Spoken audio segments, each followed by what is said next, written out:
हमने सुना बहुत डेंजरस कंट्रीज भी है वहाँ, जैसे नाइजीरिया आप गए हो, वहाँ कुछ हुआ हो तो बताओ। भाई Nigeria one of the most scariest country थी मेरे पूरे ट्रैवल जर्नी में आज तक की।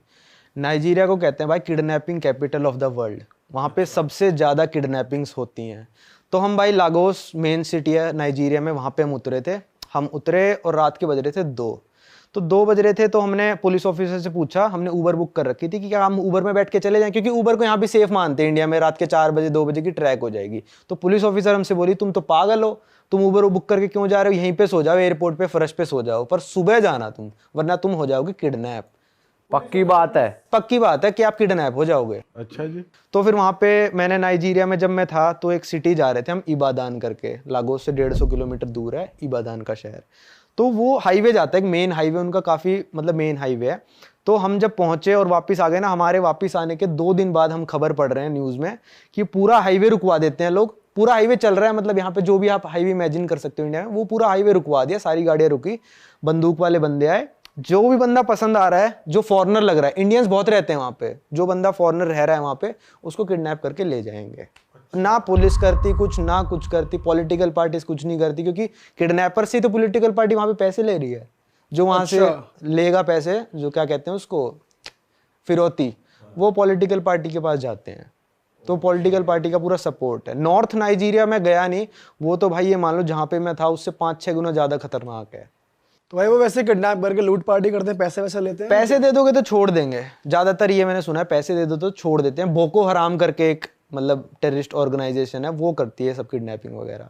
और वहाँ पे एक बार हुआ था, जैसे यहाँ पे अपने वंदे भारत एक्सप्रेस ट्रेन चलती है नाइजीरिया में, तो इंडिया में चलती है, तो नाइजीरिया में सेम ट्रेन है, एक ही रूट पे चलती है, बस वो वही वाला रूट जो मैं हाईवे बता रहा हूँ उसकी पैरेलल चलती है।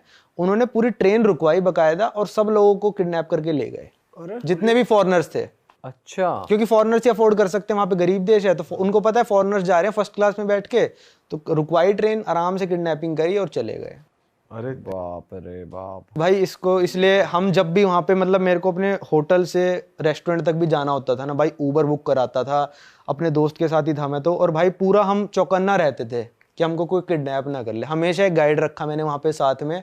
एक डेंजरस मार्केट में भी गए थे, हम ऐसे उस पे चढ़ रहे हैं, जैसे फ्लाईओवर से नहीं होते जो जिसपे पैदल चढ़ के जाते हैं रोड पार करने के लिए। तो हमने डेंजरस मार्केट क्रॉस कर ली आराम से। डेंजरस मार्केट क्यों कह रहे हो आप उसे? भाई वहाँ पे आपको चाकू मार देंगे, वहाँ पे आपको लूट लेंगे। वो मार्केट में मिलता क्या? नॉर्मल लोग वहाँ पे, पर आप तो फॉरेनर हो ना भाई, आप वहाँ पे गोरे लगोगे।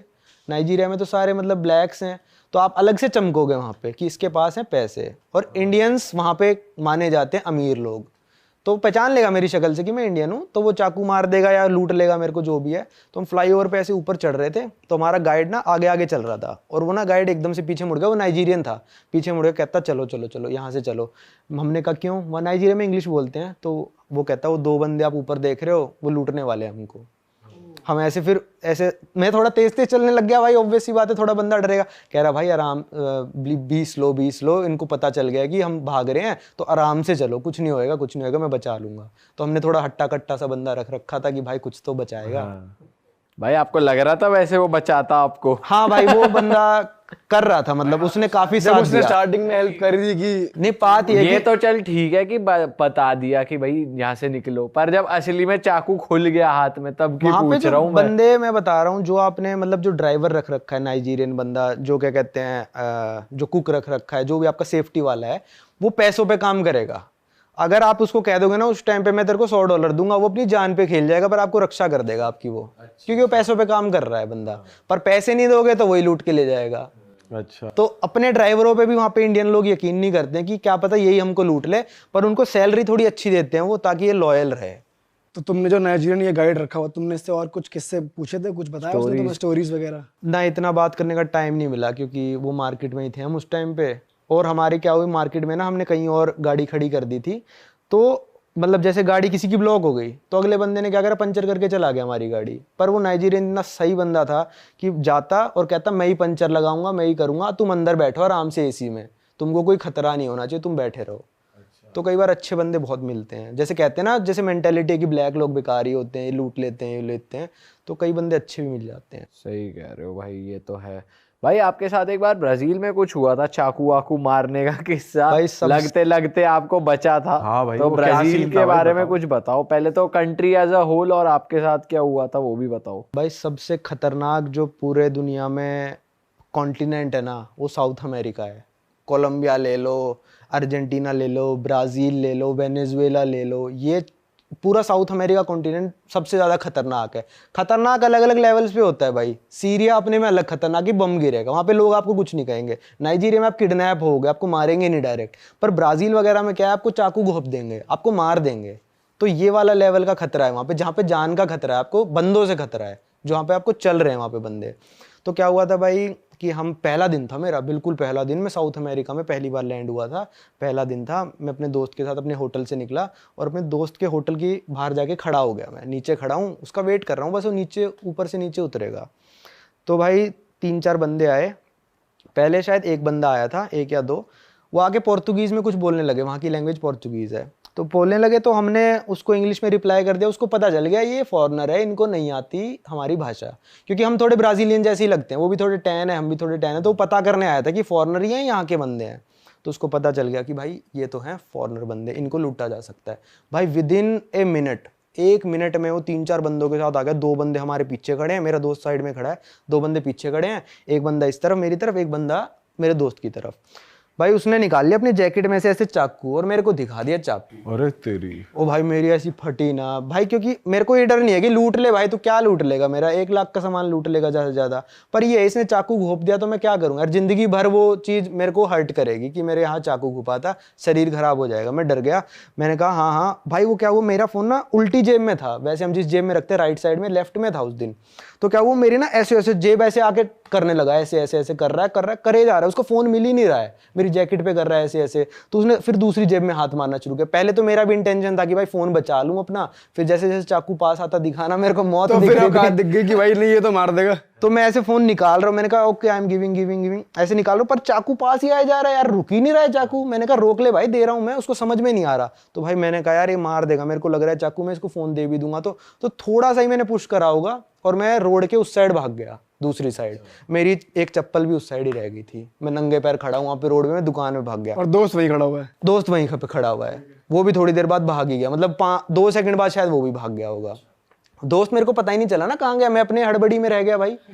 तो वो बंदे वहीं खड़े होके मेरे को देख रहे हैं चारों, हिम्मत देखो, वहीं खड़े होके देख रहे हैं। इंडिया में ऐसा नहीं करेगा बंदा, वो भी भाग जाएगा भाई। फिर मैंने करा कि मेरे दोस्त ने क्या करा, इनका जाने का वेट करते हैं। हम अपने तीसरे दोस्त जिससे मिलने आए थे ना, उसके होटल में अंदर घुस गए हम।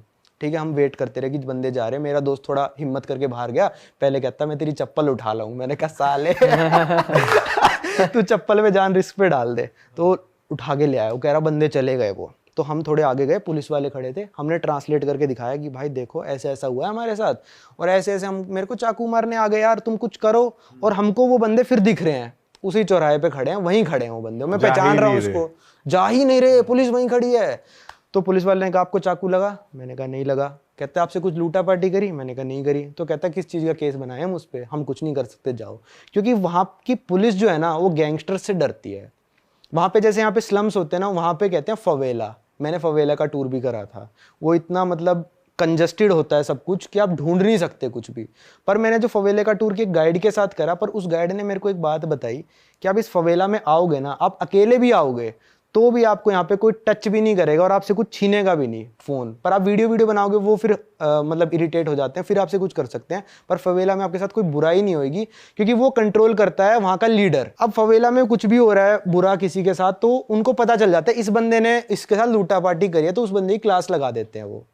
पर उन गैंगस्टर से पुलिस डरती है, वहाँ के पुलिस के हाल मतलब वो फवेला के लोग बाहर आके करते हैं बदमाशी, अपने एरिया में बदनाम नहीं करते। हाँ। उसके बाद क्या हुआ जब तुमने पुलिस को दिखाया, फिर उन्होंने कुछ करा नहीं, फिर उसके बाद बात खत्म भाई होगी? उसके बाद पूरे ब्राजील में मैं डर के घूमा। कितने दिन तक रहे थे? मैं 40 दिन था ब्राजील कौन में। सी 40 दिन तक ब्राजील में था। तो वहाँ पे जो साओ पाउलो कैपिटल है, और रियो डी जेनेरो जो सुना होगा, जहाँ पे ओलंपिक्स में, वहाँ पे रियो डी जेनेरो में आपने सुना ही होगा, चलते हुए बंदों को चाकू मार दिया। वहाँ पे चलते हुए मेन बीच पे बंदों को चाकू मार के चले गए लोग, जब वहाँ पे ओलंपिक्स हुए थे। इतनी भीड़ थी वहाँ पे। मेन जो बीच है, उनको दिखा इसके पास फ़ोन है, नहीं दे रहा, चाकू मारा, फ़ोन लिया, अपने गायब। वहाँ पे ये सब चलता है, वहाँ पे जान का खतरा बहुत ज़्यादा है। तो आप जैसे नाइट लाइफ देखी आपने वहाँ की? मेरी हिम्मत नहीं हुई, मैं सही बताऊं तो मैंने लगभग हर देश में नाइट लाइफ देखने चला जाता हूँ। अमेरिका को इतना डेंजर कहते हैं, मैं वहां तक चला गया क्योंकि वहां पे वो खतरा नहीं है। अमेरिका में कोई पागल आके बंदूक से गोली चला दे वो बात अलग है, पर ऐसे चाकू नहीं मारेगा कोई। तो मेरे नाइट लाइफ अकेले जाने की हिम्मत नहीं हुई भाई। वैसे आप तो इसका मतलब आप दिन में ही घूमते थे? हाँ, मैं दिन में ही घूमता था भाई, 5 बजे के बाद मैं आ ही जाता था। क्योंकि वहां पे भाई मतलब मेरे को लग रहा था कि एक बार चाकू घुपा भाई जिंदगी बर्बाद है ना फिर तो। वहाँ पे गए थे रियो डी जेनेरियो? हाँ, रियो डी जेनेरियो भी गया था, वहीं पे तो फवेला है वो सबसे बड़ा वाला। अच्छा। और वहाँ पे खाना कैसा है? ब्राजील में ठीक है खाना, आपको वेजिटेरियन मिल जाएगा। अच्छा मिल जाता है? इंडियन रेस्टोरेंट्स और इंडियंस लोग हैं वहाँ पे? भाई एक चीज जो हर देश में आपको मिलेगी 5 या 6 देश छोड़ के, वो है इंडियन रेस्टोरेंट। अच्छा। और मैं हर देश में गया हूँ जहाँ पे है। क्योंकि भूख जो है ना वो इंडिया के खाने से ही मिटती है। बेस्ट खाना इन द वर्ल्ड है इंडियन खाना। कोई कहे चाइनीज पिज्जा पुज्जा ये सब फालतू हैं। इंडियन खाना जब पेट में जाता है एक दो दिन के ही हैं। 1-2 दिन के ही हैं भाई। अपना दाल रोटी मिल जाए, विदेश में तो ये होता है 3-4 दिन बाद भाई सिंपल दाल येलो वाली और रोटी। हाँ। ये मिल जाए बस जन्नत है भाई जो कॉमन मेन्यू होता है ना अपना, पनीर बटर मसाला, दाल मखनी या 4 नान लगा बटर वाला दबा के, हाँ, वो चलता बाहर जाके भी ये ढाबे वाला मेन्यू चाहिए। वही उसी से पेट भरता है असली में। तो वहाँ अच्छा मिलता है ब्राजील में? ब्राजील में ठीक मिलता है भाई। वहां की बताओ, अर्जेंटीना की। आपके दोस्त के साथ एक किस्सा हुआ था। भाई। मेरे दोस्त के साथ क्या किस्सा हुआ, वो थोड़ा लड़कीबाजी ज़्यादा करता है। तो क्या हुआ, उसको लड़की मिली रात को, वो लड़की के पीछे स्कूटर पे बैठ के चल दिया और कह रहा भाई मेरे को तो वो लड़की ले गई कहीं पे और 4-5 लौंडों के पास छोड़ दिया। भाई रुको, थोड़ा सही से बताओ, आप अर्जेंटीना कब गए, कौन से मैं इलाके नहीं की गया। बात है? अच्छा, सिर्फ दो? मेरे दोस्त ने बताई ये बात। मैं अर्जेंटीना नहीं गया, उसने पहले ही चौकन्ना कर दिया कि ये सब होता है। इसीलिए नहीं गए? हाँ, वो थोड़ा मतलब बजट में घूमता है। नहीं जाऊंगा, अर्जेंटीना भी जाऊंगा। वो थोड़ा बजट में घूमता है। तो मैंने कहा भाई तूने क्या करा? कह रहा भाई फिरौती तो बहुत मांग रहे थे। मतलब छोटे टाइप के गैंगस्टर थे वो। जैसे वो नाइजीरिया वाले नहीं थे। नाइजीरिया वाले मांगते सीधा एम्बेसी से पैसे, आपकी सीधा इंडियन एम्बेसी को फोन आएगा वहां पे। और अफ्रीका में तो इंडियंस का इंश्योरेंस होता है कि आप 2 बार किडनैप हो गए तो आप जिस कंपनी में नौकरी कर रहे हो ना, वो आपको रिश्वत दे के छुड़वाएगी। अच्छा। जो फिरौती दे के छुड़वाएगी, वहां पे ऐसा इंश्योरेंस होता है। अच्छा। हाँ, कीनिया में हो रखा है मेरे एक दोस्त के साथ किडनैपिंग वाला किस्सा। अर्जेंटीना में हो रखा है। तो ये देश काफी खतरनाक है। तो क्या हुआ था फिर? आप कंटिन्यू एक्सप्लेन करो बढ़िया। अर्जेंटीना में क्या हुआ था भाई, उसके साथ वो टिंडर वगैरह से या फिर काउच सर्फिंग भी एक ऐप है जिससे उसको लड़की मिल गई। उसने लड़की ने कहा पार्टी वार्टी करने चलते हैं। अब ज़्यादातर स्कैम क्या चल रहे हैं, रशिया वगैरह में भी चल रहे हैं, पहले मैं ये बता देता हूँ अर्जेंटीना का। तो उसको लेके जाके भाई उस लड़की ने एक क्लब में ले गई और वहाँ पे क्लब खाली पड़ा था वो, और 4 लड़कों के पास छोड़ दिया उस लड़के को। अच्छा। कर सकता भाई, वो 4 मुस्टंडे खड़े क्या कर लोगे? कुछ नहीं कर सकते। तो भाई उससे मांग रहे थे कुछ शायद $2000। तो कहता भाई $2000 तो मेरा 6 महीने का बजट है साले, मैं कहाँ से दे देता। तो भाई उसको टॉर्चर किया होगा 4-5 घंटे, दे नहीं दिए उसने पैसे, मारा पीटा भी उसको। फिर $200-300 में छोड़ा उसको कि जा अब तो कोई नहीं। ये सेम किस्सा रशिया में हो रखा है। इसका तो काफ़ी डिटेल में बता दूंगा क्योंकि मेरे साथ वाले दोस्तों के साथ ही हुआ था, जो मेरे साथ घूमने गए हुए थे रशिया में, जो कहते हैं ना। मैं रशिया 4-5 बार जा चुका, तो मेरे को इतना इंटरेस्ट नहीं था नाइट लाइफ वगैरह में, पर वो बंदे पहली बार गए थे। तो वो गए थे, तो मैं कह रहा भाई मैं तो सो रहा हूँ और तुम चले जाओ, तुमको जहाँ जाना है। रात को मेरे पास फ़ोन आ रहे थे, फिर भाई बचा ले। तो उनके साथ क्या हुआ, हॉस्टल से नीचे उतरे भाई, सामने से 2 लड़कियां जा रही है। अब रशिया में क्या चीज़ कॉमन है भाई, आपसे चलती फिरती लड़की ना सिगरेट मांग लेगी। अच्छा। सिगरेट मांग लेगी लड़की और आप कहोगे अरे वाह, बात करना चाहती है। रशियन लड़की बात कर रही है, सिगरेट मांग रही है, या फिर लाइटर मांग लेगी। उसके बाद सिगरेट होगी तो लाइटर मांग लेगी। वो बहुत कॉमन है, एयरपोर्ट पे भी मांग लेगी, मेरे साथ भी हो रखा है। तो वो नौसिखिए थे, उन्होंने उसको सिगरेट दे दी, वो सिगरेट पीते थे, सिगरेट दे दी। लड़कियां बात करना शुरू कर दिया क्योंकि उनको तो फंसाना था। तो उन्होंने कहा हम पार्टी करने जा रहे हैं, लड़कियां कह रही हम भी पार्टी करने जा रहे हैं। अब उन्होंने गलती क्या कर दी, वो कहते हैं चलो ठीक है, वो फिसल गए। तो वो कहते हैं ठीक है हम तुम्हारे वाले क्लब में चलते हैं, लड़कियों वाले में। भाई वो ऐसे क्लब में लेके गए उनको, अंडरग्राउंड था क्लब, वो क्लब था वो, ठीक है। पर उस क्लब में 1 या 2 टेबल पे लोग बैठे हुए थे।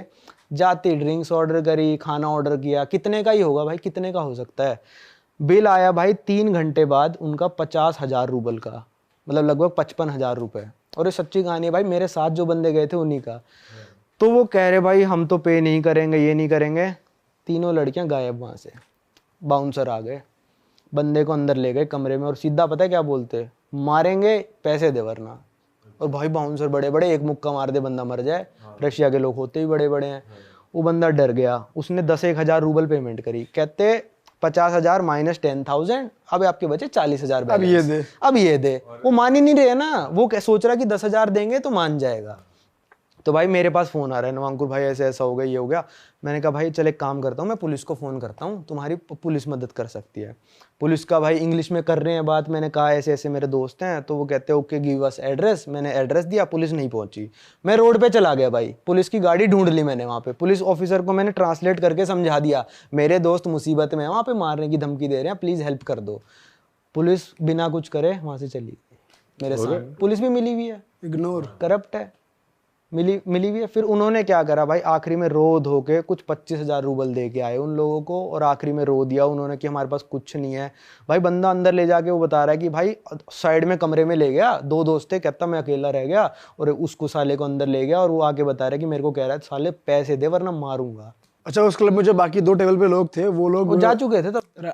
अच्छा, वो उनको पता था, लड़कियां इशारा कर देती हैं घुसते ही कि ये मुर्गे आ चुके हैं, इनको लूट लो। सेटअप के लिए है। जो आपको मेन्यू शुरू में दिखाया जाएगा और जो मेन्यू बाद में दिखाया जाएगा बिल्कुल अलग रेट होंगे।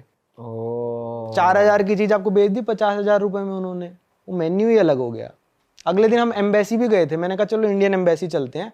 एम्बेसी वालों ने देखो करा तो तमीज से बात, पर वो कह रहे हम भी कुछ नहीं कर सकते, अब तो जो हो चुका सो हो चुका। तो मैंने कहा सालो 50,000 का तुमने क्या खा लिया? तो कह रहे हम तो ऑर्डर करे जा रहे हैं, जो भी लड़कियां वाइन मंगा रही है, हमने सोचा कितने का ही होगा, 10-12,000 15,000 तक का बिल आएगा। वो ऐसे लूटते हैं। तो उन्होंने पीटा भी था या फिर सिर्फ बोला नहीं था? पीटा, रशिया वालों ने हाथ नहीं लगाया। रशिया वालों ने ऐसा भी हो सकता है कि तुम्हारे दोस्त थे तो तुमको बताएंगे नहीं, कहीं बेइज्जती ना करो तुम उनकी 4 जगह फिर जाके। नहीं सूझे हम तो पिट के आ गए भाई। सूझे वो मुंह दिखते ना उनके मारते तो। हाँ, हो सकता है ऐसी जगह सुझाई हो जो दिखती ना हो। ये हो सकता है, पीछे से डंडा जा रहा है अंदर। तभी निकले 10,000। कह रहे अलग बिठाया लेकिन डंडे पे। भाई पहले 10 दिए, फिर 25 दिए, हो गए 35, 15,000 की मार खा के आए। पूरे चांसेस है भाई। भाई रशिया के तो लोग इतने हट्टे कट्टे लंबे होते हैं ना, वहां लड़की पीट देगी यार तुमको। 5-10 की लड़कियां होती है यार, पीट देगी तुमको आराम से। ऐसे कैसे पीट देगी भाई? वो घुसन डूल रहा।